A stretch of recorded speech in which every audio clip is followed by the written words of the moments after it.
Bonjour mes amis, hi guys, and we are back with Johnny Guitar.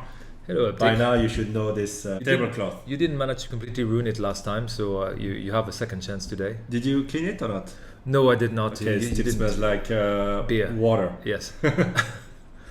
Alright, so we have a beautiful array of watches. This one here is mine, this one as well. The rest are all Johnny's watches.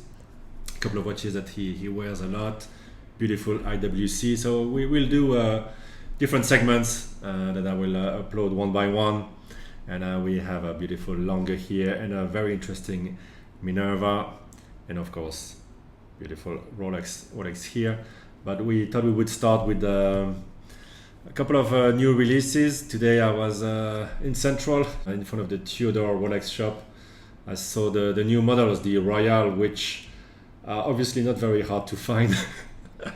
Yeah. And I think by the look of it, you will understand why. So there's 4 different sizes. It starts from 28 millimeters up to 41. The 41 will have also a day date version, and inside is not a manufacturer movement. Those are ETAs, the 2824 or the 2834. But I think, I mean, the shocker here is the look. They come in two-tone, they come in all steel. And I'm not sure if it's a reissue of something they've done before. The whole, what do you call it? You can see here Yeah, it's a. No, it's the target. I think I heard these were made specially for the Asian market, and it's best thing I can say about it is that it's very flamboyant. Those bezels, those colors. It's kind of interesting, right? Because Tudor has a long history of doing date just like or date like watches, and if you look at what they were producing in the 70s and the early 80s, you had some really nice stuff. I mean, it really looked like a Rolex from a distance. You still had the acrylic crystal. Some of them, nicknamed Jumbo, are really nice. They're 38 millimeters case. They wear very nicely. A few friends of mine have them. They've had them for many years. So they've had that. But what I find interesting is that it spawned an entire line of very dubious model that they started to do, and that's to be polite. From the late 80s and the 90s, when they went full on Miami Vice. It's very, very dated. It's very 80s or early 90s in its design. They went more and more, I suppose, what they thought was refined. Especially when you look at the way that the bracelets are built, which is this kind of bastard son between an oyster bracelet and a jubilee bracelet. So it's not really, or there's a bit of royal oak in there. This for is good the measure. most palatable one, I suppose, the 41 millimeter. No offense if you love it. I'm sure there's a couple of guys who are gonna say that it is a wonderful release and they want it. And I'm sure the designers of Tudor, they know what they're doing. Maybe they are anticipating a early 80s revival, because if you go to the Omega website, the redesign of the Constellation, so they still have the Globemaster, which I think sells quietly in good numbers for Omega. Very beautiful watch with the pan dial. But yes, so the Constellation, the other one, the Constellation, Yeah. not the Constellation Globemaster. So now it came out in 39 millimeters last year in a sort of a Genta style. I made a bit of I did a little video, made a bit of fun of it. Some people love it, so fine. But now the 41 millimeter version is out, and they went with a strap on it, and quality obviously is great, but they went full on Liberace on these Captain America, Zebra. Let's see the whole collection. I struggled to find one that I could possibly wear, and that guy looks like he's wandering. I don't know. Why? Eddie Redmayne. What am I doing here? Why did I sign with Rolex? Yes, exactly. It's interesting because as I was telling you just earlier, my dad still has a Constellation, and he was wearing this in the early 90s. So this is a reissue, right? So I'm guessing late 70s, early 80s. Yeah, They had this, and now they're coming with the that's probably the flagship, this two-tone blue and Sedna gold. So it's funny that Tudor and Omega come with the same thing at the same time. But maybe it's a concerted effort from both of them to bring the late 80s, early 90s style back in fashion. Hey, should I put on some music on my iPhone? I have all the 80s stuff, I love that. I live in the 80s, man. Right. So that's where I am musically. Even the ladies stuff. My wife would hate that kind of watch. I think that just because it's a bit more refined, less sporty, complex in some ways, I can see how some ladies would find this suitable. For men, again, maybe in 4 or 5 years' time, this is all the rage, and we will sound like two old farts who don't understand anything about the trends, right? So first reactions, right? First reactions. Yeah. Let's just say it's challenging. I mean, in person, I saw the 29mm version. Yeah, it's well made, but I would never want to be. Why would I wear that when I already have the moon watch, which is look, just it's very different, right? So this is one of the ultimate sports watch. This is obviously something that's really more like a dressier option that they're trying to propose, and I can only think that the target for this is really someone who's wearing a Rolex Datejust, and they're thinking, okay. Let's do something, not far off, the Datejust 41, and that people can wear, at the office or what. That's the only thing I can think of in terms of what their target market is for this one. It's a bit difficult for me to really understand where they're going. It really looks dated. It looks a brand new dated. Hey, look, man. Design. I mean, the Datejust is old as hell, but it doesn't look dated. It never goes out of fashion. But same honestly, for the moonwatch. if 10 years ago you took anyone in the street and you put them in front of a Patek Nautilus, that's exactly the kind of comment you would have had. This is so dated. This is so old style. It's the kind of stuff my father would have worn when he had bell-bottom pants and really short ties and sideburns. So. It's you never know how the market is going to go. Maybe they're taking their cues from that era, but again, it's. So let's rewind. What you're saying is that what we should say is that this is the watch that you all will fight for and pay a premium for in 2 years. This one. That would be a very bold statement. Yeah. Yes. Not sure about that. No, what I was thinking this morning when looking at these watches is that we're in one of the worst crises that we've known in our lifetimes.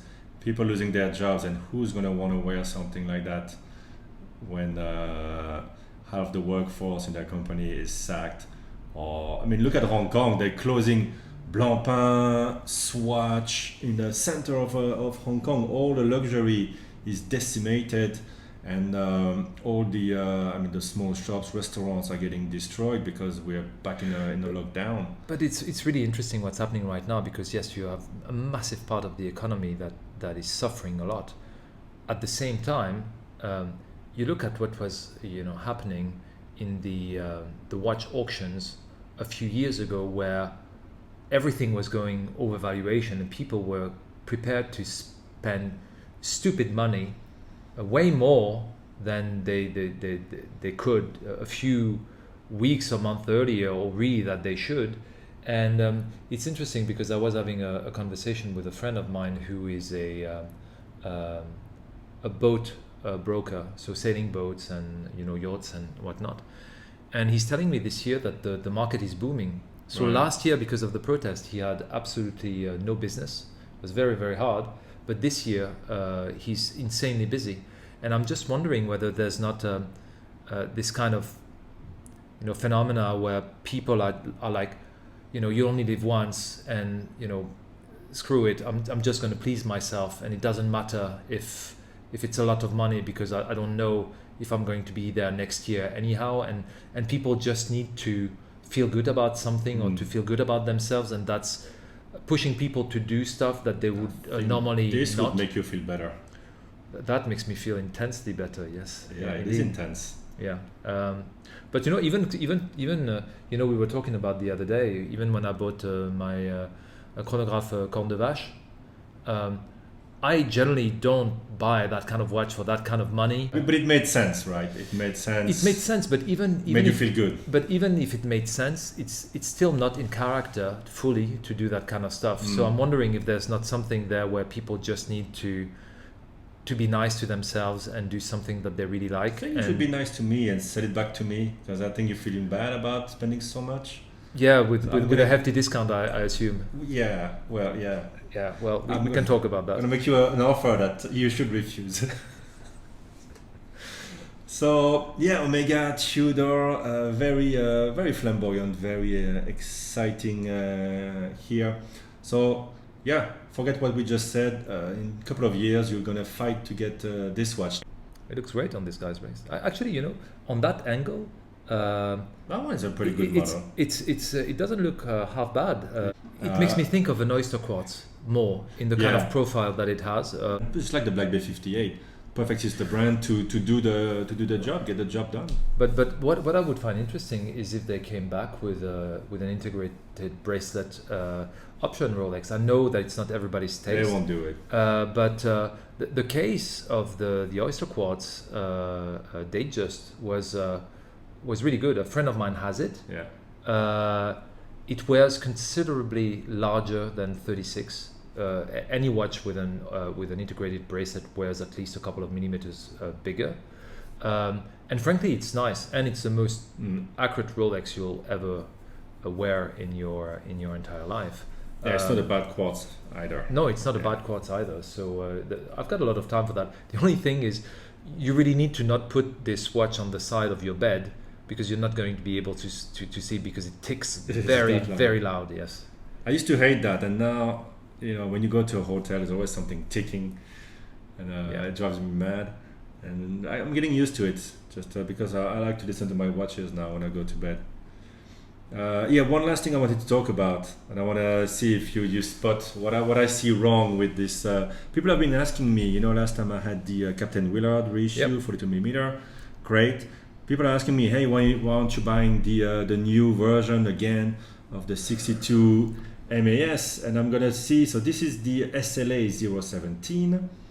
This is the new version, and this is the vintage compared to the new. Can you see what is wrong here? And I couldn't put a finger on it, and now I'm like, it's so obvious. What is wrong with the design? Because it looks very bulky.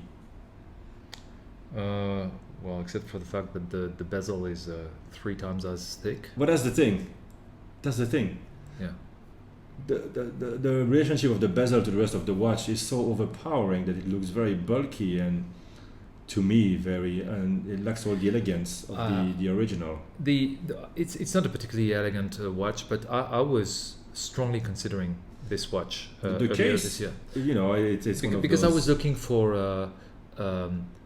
a beta dive watch to do all the sporting activities, and I thought that this had a lot of merit, a lot more. I mean, this is the SLA 17 is much nicer, but the price is an absolute joke. And in my you have view, a Vacheron Corne de Vache as your everyday watch, so that can be your beater. Yeah, not really, because this is a watch that is not finished to any higher standard as the Marine Master SBDX 001 that I used to have. It's got the same movement inside. I bought it at the time, I remember, at $1,800 new from Japan, and I think that when this came out, it came at $4,500. So for me, and it's not a Grand Seiko again, so $4,500 for something that is not a Grand Seiko. Even if it's a Grand Seiko movement inside, it's not regulated to the same specs as a Grand Seiko movement. It is not decorated to the same level. So this is where a Seiko loses me when they're doing that kind of stuff, which is so massively overpriced. Well, they and managed then to sell it, you know, that they had to go big, see if it sells, and it did. But the regulation problem, that was my main issue with it. If I'm going to pay that same kind of price as an Omega Seamaster, then you gotta have a much better. I mean, I'm sure they're accurate enough, but you just don't know what you're going to get. That's exactly the problem. So, and the thing is, the other thing I'd like to add is right now they've come up with a re-edition of the SLA 017. It's got, I think, a bluish gray dial. How did the guy who paid, $4,500 for supposedly a limited edition, SLA 017, which is very true, upgraded mass 62, and now they're coming up with this new version. They've upgraded the movement, and I think it's about 6 or 6,500. 55, I think. Yes, that's the one. And now it's $6,500 US. And again, it's not a Grand Seiko. But you remember this one 2 years ago? So when the SLA 17 came out, they come up with this Prospects version, and I bought the blue one, and I sold it. So there, nothing stopped them from putting rectangular indices just to make it different. They didn't, and obviously there you go, wait 2 years and you're going to get what you wanted. But then the bezel here had a better proportion to the rest. So you had the right bezel and case. I agree. Wrong indices, wrong hands, which were I really don't like those. And here they bring you some of it. They're going to sell this one. I'm telling you, in a year or two, they're going to come up with a more vintage-looking version with a smaller bezel. Could be. Frankly, I was the one that you just shown, the one that's come out this year. I would have been very, very close to pulling the trigger on these ones because they are 40.5 millimeters. So they're humanly sized, because sometimes for the divers in Seiko, it's very difficult to find anything that's below 42 millimeters. And I've been waiting for something like that for a long time. The two things that stopped me on this is that they're still going to be fairly thick. They're saying it's only 13.5 millimeters for the case, but it's got a crystal that's coming 1 millimeter proud of the bezel, so it's going to be 14.5. That's too thick for my liking. And the regulation issue that you and I were talking about, because I don't want to buy a watch and find out that it's gaining 25 seconds a day or losing 15. It's just 6R35. You saw maybe my time grapher video. Flat, it's at 0, but then everything else is negative, -6, -10. So it will tend to run quite slow if you wear it as a beater, which means all the time. Well, honestly, even if it was like, it doesn't really bother me to be honest on the wheeler, because I love it so much, the look of it. But even 6 seconds, I don't mind too much. But then again, you're going to get something that's going to deviate 20 seconds a day in the way that you're wearing it. And then if you bring it back to Seiko, they're going to tell you, well, sorry, it's within specs. So never bring back anything to Seiko. So you're going to have to go to an independent for them to look at this. What I've read on a number of sites is that they can be fickle to regulate. So it might take them a couple of times to get this right. So I just didn't want to take the chance, which is the reason why I still have on order and I still haven't received it, because I think that they're being backlogged. That Zin U50. I was supposed to get it during July. I still haven't received it, and what I've read is that the demand has been so big that everything's backlogged. Yeah, Zin is really popular right now. But with reason, again, because it's they hit the right spot when it comes down to the price. They're very technically interesting. I think it's a lot of people who were buying Seiko who are getting a bit mad about not getting everything at once, and paying $700, and then they see that I don't know, Steinhardt for $300 delivers you overnight from Europe a watch with a better running ETA movement and better water resistance. Yeah, so Seiko's gone up quite a bit in price as well, because if you look at something like the Sumo, for instance, I remember the Sumo not so many years ago, you'd find it retail at less than $500. I think that right now the MSRP on this is closer to 750 or 800. Now, sure, you're going to get a discount, you're going to get 10, 20% discount and whatnot, but it's still a pretty substantial price difference, and it's not like it's giving you a whole lot more than the previous version did. I think they might have changed the movement again on this one, but and it has, I think it has a longer power reserve now. But the flip side is that the regulation on those new movements is more difficult than it was on the previous generation. At least the 4R movements, I find them usually more accurate than the new ones. And I mentioned that last year talking about Seiko. They give you something, but they take away something else and then put the Prospex logo on it that everybody hates. So that's why Zin is becoming more popular. It has a great look, because people are like Seiko for that. We're talking about it because we're still drawn to those to the styling of the Seikos. And Zin has a great design language as well that you recognize throughout the whole line. It's very coherent, but they will make all those special editions as well, so it's very interesting. Yeah, and it's actually a lot of the watches that they're making, they're worn by professionals, right? Yeah, you don't look like a tool for buying it, thinking it's a tool, because it's a real tool. It's a real tool. Some actual people are wearing these things. So really credit to them, because they're not a huge brand, which is one of the reasons why everything's backlogged. Is that they're not such a big operation anyhow. And you look at the catalog that they have and how many references. Anyone can find something that they like in the Zin catalog. It's whether you want a pilot's watch, you want a dive watch. It's some really specialty timepieces.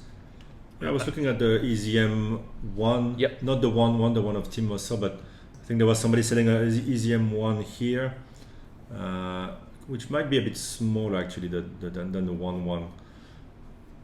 And a very interesting look. I don't really need it though. Don't really have that such an intense life, but it's cool to own. I think something that's really solid, and that if you know you're gonna go on a bit of a hike or a bit of an adventure. But you can use your Tudor for that, or your Willard for that destination anyway. So I'm just missing this in my collection right now. Something that I can just wear and not have to worry about it. Well, you want this one? I have the blue one, so just keep the black. Yeah, well.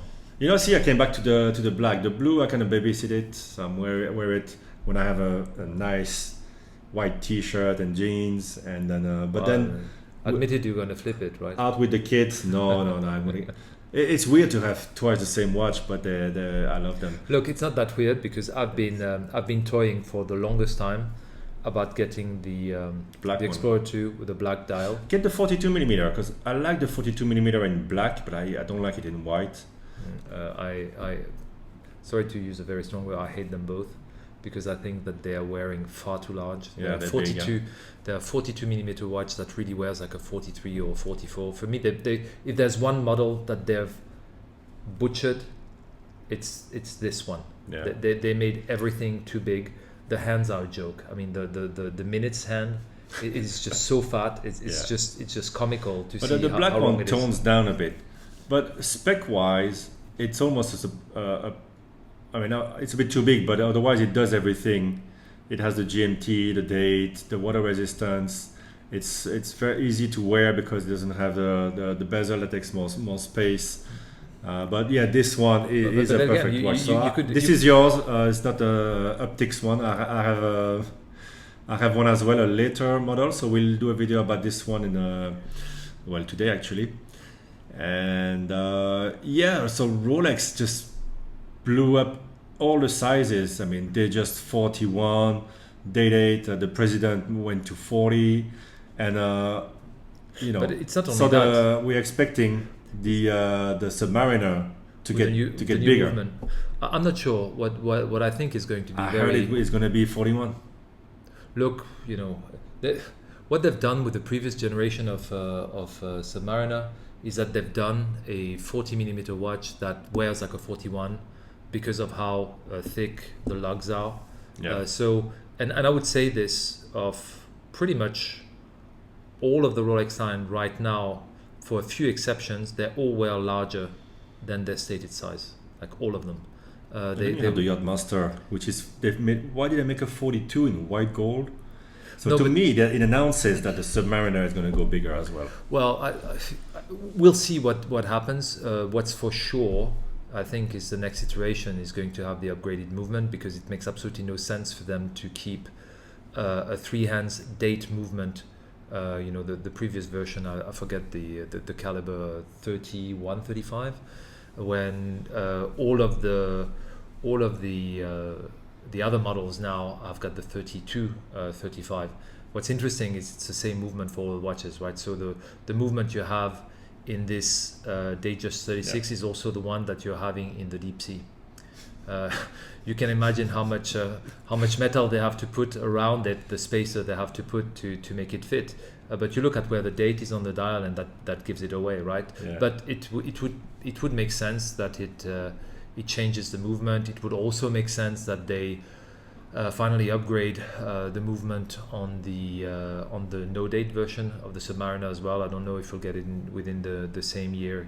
Rolex is very incremental.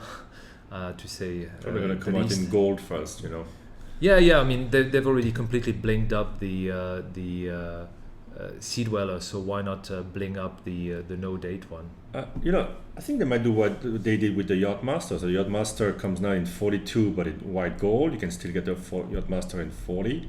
They're going to keep the 40 millimeter current super case Submariner. There's going to be a new version, larger, new movement, precious metal at first, or maybe two-tone at first, and people who want the latest, greatest are gonna get that, and then it'll come with the steel in a couple of years.